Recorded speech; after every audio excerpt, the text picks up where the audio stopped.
نبی اکرم صلی اللہ علیہ وسلم بیٹھے ہوئے تھے، ابو جہل آ گیا، کہنے لگا کہ ہم نے آپ کو ماننے کا ارادہ کر لیا ہے لیکن ہماری ایک شرط ہے۔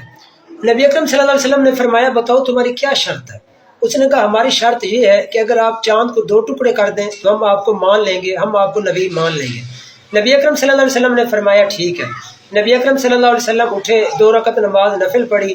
نماز نفل پڑھنے کے بعد اللہ تعالیٰ سے دعا کی کہ یا اللہ مہربانی فرما چاند کو 2 ٹکڑے کر دے، شاید یہ مسلمان ہو جائیں، ان کا دنیا و آخرت میں فائدہ ہو جائے گا۔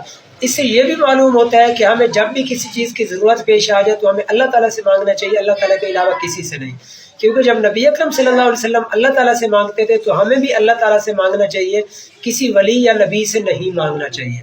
تو بہرحال جب نبی اکرم صلی اللہ علیہ وسلم دعا کر کے فارغ ہوئے تو نبی اکرم صلی اللہ علیہ وسلم نے انگلی آسمان کی طرف کی تو چاند 2 ٹکڑے ہو گیا، ایک ٹکڑا آسمان کے اس طرف چلا گیا، دوسرا آسمان کے دوسری طرف چلا گیا۔ لیکن ابو جہل نے ماننے سے انکار کر دیا اور اس نے کہا پہلے ہم سمجھتے تھے کہ شاید آپ کا جادو زمین پر چلتا ہے، اب ہمیں پتہ چلا کہ آپ کا جادو آسمان پر بھی چلتا ہے۔ اس نے ماننے سے انکار کر دیا۔ اس کو کہتے ہیں بدقسمتی، ٹھیک ہے۔ کہتے ہیں کہ اسی رات ہندوستان کا جو بادشاہ تھا وہ اپنے گھر کی چھت پر سویا ہوا تھا، اس نے دیکھا کہ چاند 2 ٹکڑے ہو گیا ہے، وہ سمجھ گیا یہ کوئی عام بات نہیں ہے بلکہ کوئی بہت بڑا واقعہ پیش آیا۔ اس نے تحقیق کرانی شروع کر دی۔ جب اس نے تحقیق کرائی تو اس کو پتہ چلا کہ یہ جو چاند 2 ٹکڑے ہوا ہے، مکہ میں ایک نبی آئے ہیں جن کے معجزے کی وجہ سے چاند 2 ٹکڑے ہوا ہے، تو وہ ادھر ہی مسلمان ہو گیا۔